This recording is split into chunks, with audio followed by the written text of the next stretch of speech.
En Argentina tuvimos unas elecciones parlamentarias que dieron un resultado abrumador. La oposición, muy diversificada, muy dividida, terminó, digamos, ganando en la mayoría de los destinos, y el oficialismo terminó con un resultado bastante flojo, bastante malo, a pesar de que desde el oficialismo se le ha restado importancia a esto. Esto que pasó, que quedó totalmente tapado por el fallo de la Corte a favor de la ley a favor de la constitucionalidad de la ley de medios, sigue generando un montón de inquietudes que hoy vamos a tratar de, por lo menos, analizar algunos de los principales aspectos después de esas elecciones, después del fallo de la Corte Suprema, y sobre todo entender qué es lo que puede ir pasando políticamente en las próximas semanas. Por eso tenemos invitado en el piso a Federico González, que es de la consultora Federico González y Cecilia Valladares, una consultora especializada en marketing político. Federico, muchas gracias por acompañarnos en Infobae TV. Gracias a vos por tu invitación. Federico, a ver, la primera pregunta surge, digo, ¿era la mejor semana en la vida de Sergio Massa? Sí. El lunes era el día donde Massa era el hombre más buscado, y el martes la Corte Suprema, con ese fallo, le devolvió el protagonismo. Es más, hoy todo el mundo habla de Martín Sabatella, ya parece que Sergio Massa no habla más nadie. Massa no se recuperó, al menos en las últimas horas todavía, de ese golpe, digo desde el golpe mediático, porque en los medios se está hablando mucho menos de Sergio Massa y se habla permanentemente del fallo de la Corte, ¿no? ¿Qué hace un candidato como Sergio Massa, que ganó unas elecciones y que repentinamente quedó corrido de la agenda por este impacto mediático? Bien.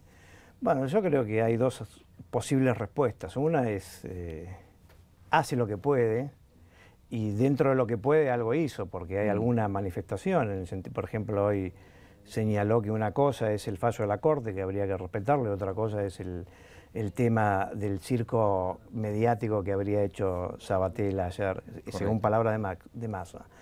Entonces me parece que sus grados de libertad para ser el protagonista de la semana han quedado de alguna manera diluidos. Este hecho le aguó la fiesta, eso está claro, pero me parece que no habría que dramatizar tanto los acontecimientos en el sentido. Y una cosa es lo que es agenda mediática y otra cosa es lo que pasa en la opinión pública y en el electorado. Y yo me aventuraría a decir que si las elecciones fueran hoy en lugar de la semana pasada, Massa ganaría, pero por más, porque creo que desde el punto de vista del impacto en la opinión pública, fenómenos como Sabatella ayer de alguna manera irrumpiendo en forma, bueno, yo diría morenista. Morenista, a pesar de que no fue bastante, dentro de su morenismo fue bastante sutil, es decir, no, me parece que no hubo ningún exabrupto, pero lo que fue un exabrupto es el hecho, es decir, la urgencia, claro. La necesidad de marcar presencia. Bueno, acá estamos nosotros y vamos a hacer cumplir la ley. Me parece que fue una sobreactuación y eso yo creo que va en contra siempre del oficialismo mismo, ¿no? Federico, usted decía recién, o sea, si se volvieran a celebrar las elecciones hoy o este domingo, después del fallo de la Corte, o sea, ¿Massa ganaría todavía con más diferencia? Por supuesto que es una especulación, ¿no? Pero yo me aventuraría a decir que algunos puntitos más o algunos decimales más tendría. Insisto, es una especulación. Pero lo que quiero, detrás de la especulación, lo que quiero destacar es lo siguiente. Desde que Massa gana las primarias, inclusive desde antes, se venía hablando de, bueno, la política argentina entró en una transición, el kirchnerismo está en retirada, el proyecto de la reelección, bueno, ha quedado archivado, de eso ya no se habla. El hecho de que Massa ganara las PASO de alguna manera dio más fortaleza a esa tesis. Y yo personalmente siempre me quedó un margen de duda. Sí. ¿En qué sentido? Vamos a dejar de lado el tema de la enfermedad presidencial, porque es una variable que puede cambiar todo. Pero supongamos que la presidenta esté recuperándose en forma satisfactoria y que tenga toda la energía que habitualmente la caracteriza.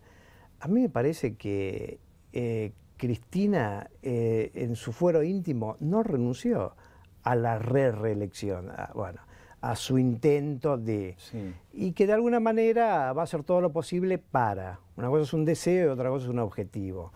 Entonces me parece que desde ese punto de vista, pensar que efectivamente ya hubo una transición, entonces a la Presidenta no le queda otra que pensar en cuál sería su sucesor o cambiar su política, me parece que es subestimar, desde el punto de vista estratégico y abstracto, es subestimar al adversario, primer error de la estrategia. Y desde el punto de vista concreto y político es subestimarla a la Presidenta. Me parece que una Cristina Kirchner que hace eso, que se supone que debería ser porque el resultado fue tal o cual, no es Cristina Kirchner, es otra persona. Y lamentablemente o felizmente nadie puede dejar de ser lo que es. Pero Federico, supongamos en este escenario, ¿no?, de que Cristina no abandone en su fuero íntimo la intención de volver a presentarse. Lo que pasa es que no hay camino legal posible. Digo, hoy la Constitución no se lo permite. Yo no estoy seguro de que la Corte Suprema pudiera avalar. O sea, ¿qué camino podría seguir Cristina Kirchner si no piensa en un heredero, en un delfín, llámese Capitanich, Uribarri, los nombres que dan vueltas, si no son ellos, o sea, y es ella... Es que Argentina no tiene caminos para llegar. Está bien, bueno, yo coincido con ese análisis. Una cosa son las posibilidades y otras cosas son las probabilidades. Una cosa son los deseos y los objetivos y otra cosa es, bueno, el choque con la realidad. Yo simplemente lo que intento transmitir no es que eso es probable que pase, es decir, que haya una reelección y cuál es el camino, sino lo que intento señalar es que a mí me parece que alguien como Cristina Kirchner, en donde la ideología del kirchnerismo y su personalidad son consustanciales, me parece que es el tipo de personalidad que nunca abandona. Es decir, que no se dan por vencidos ni aún vencidos, como decía un viejo poema, creo que de Almafuerte. Entonces me parece que una cosa es lo que pueda...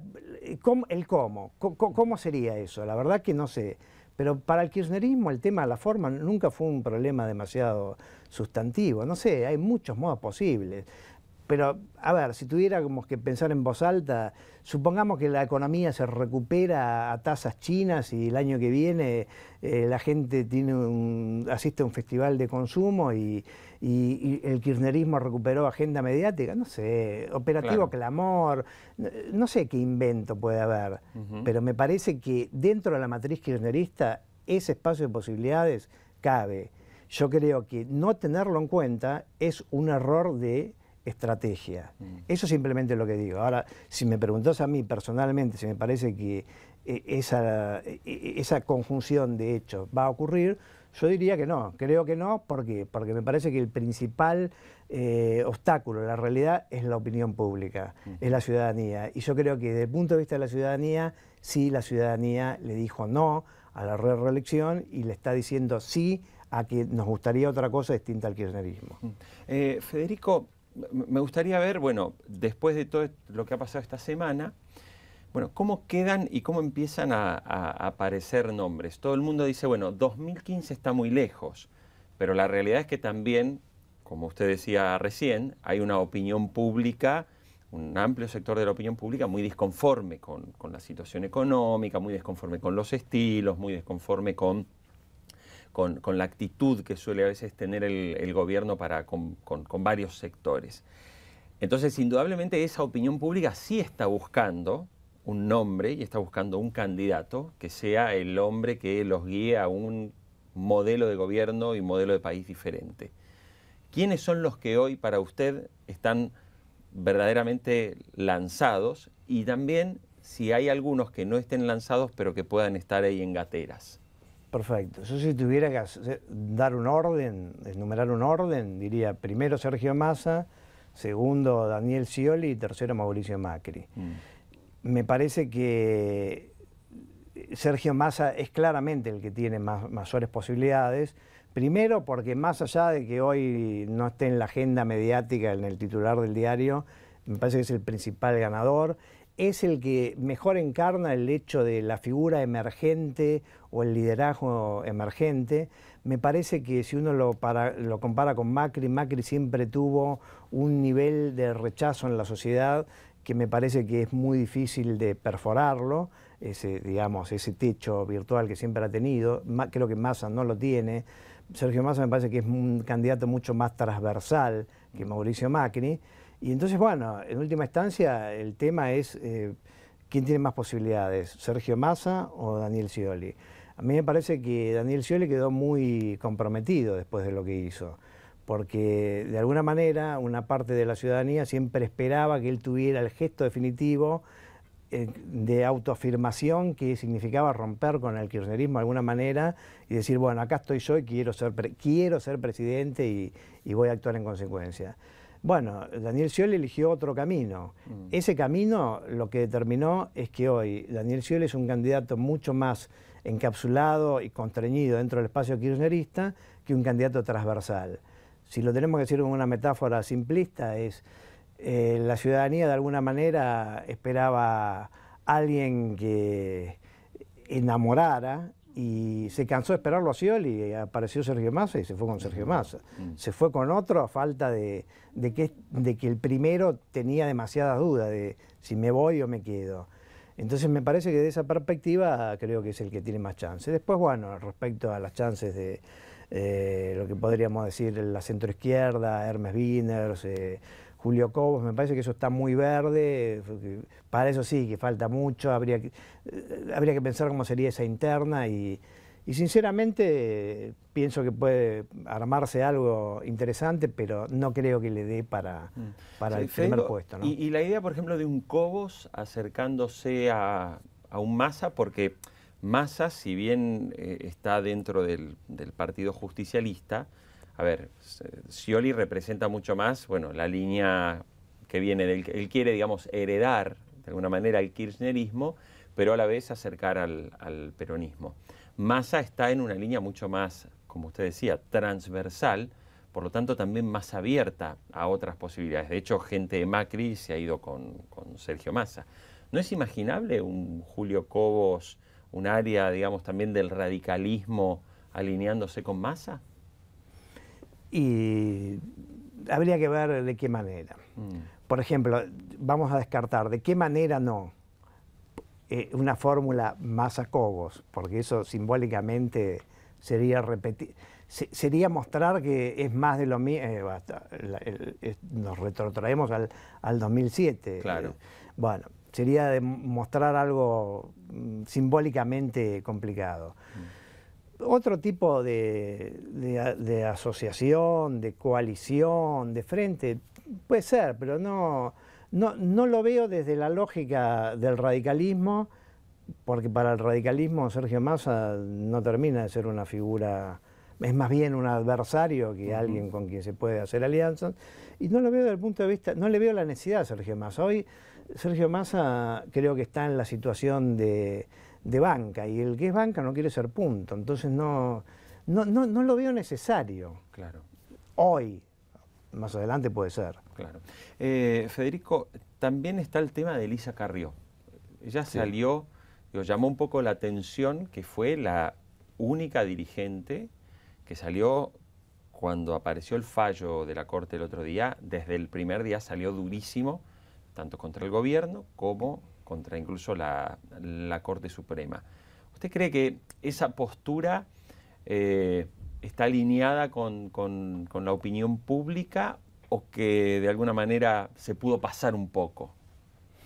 Está bien, es difícil de responder porque me parece que la opinión pública, no sé si entra en el nivel de detalle de lo que pasó exactamente, de si se para, bueno, una cosa es la decisión de la Corte, otra cosa es el tema de la implementación liderada por Sabatella, no sé.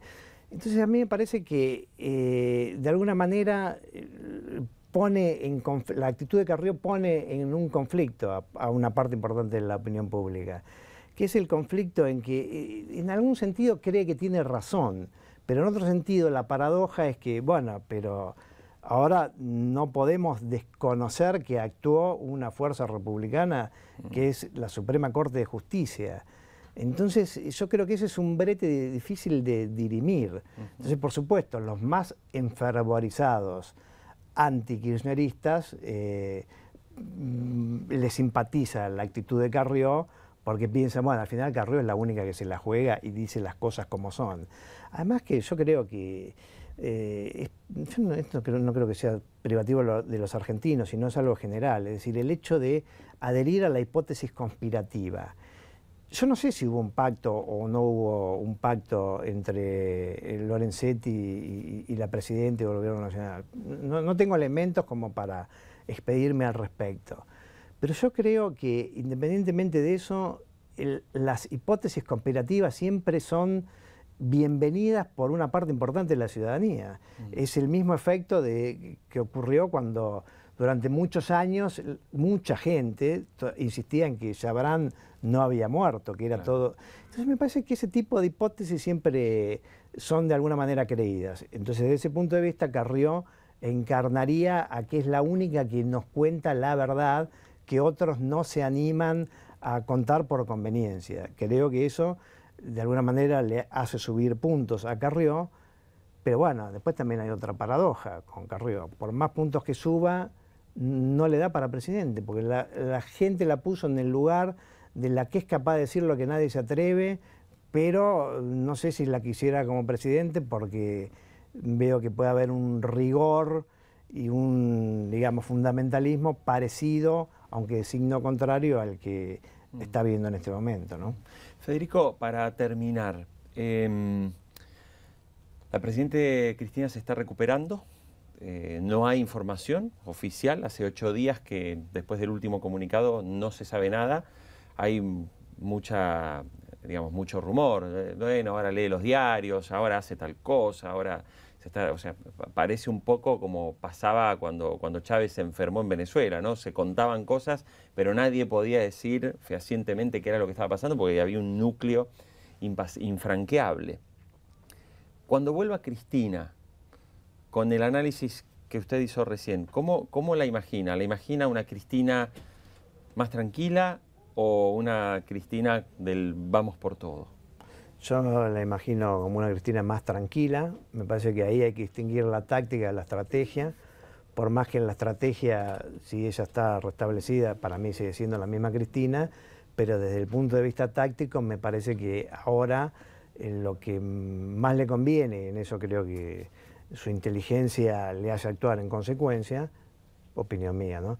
Es aparecer con su mejor cara. Su mejor cara es una presidenta que escucha, propensa al diálogo, que no está enojada con nadie, que no está enojada con el mundo, que tiene la firmeza que tiene que tener, pero con buenos modales. Buenos modales entre comillas, ¿no? Sí. Siempre tiene buenos modales, pero a veces... Claro. Digamos, más tranquila, menos confrontativa. Menos beligerante. Claro. Ahora, también diría, ¿cuánto le va a durar? Bueno, no sé si más de un mes. Bien. Pero bueno, eso ya podríamos haberlo omitido, no es más que una ocurrencia para cerrar la idea. Federico González, de la consultora Federico González y Cecilia Valladares, muchas gracias por acompañarnos en Infobae TV. Gracias por la invitación nuevamente.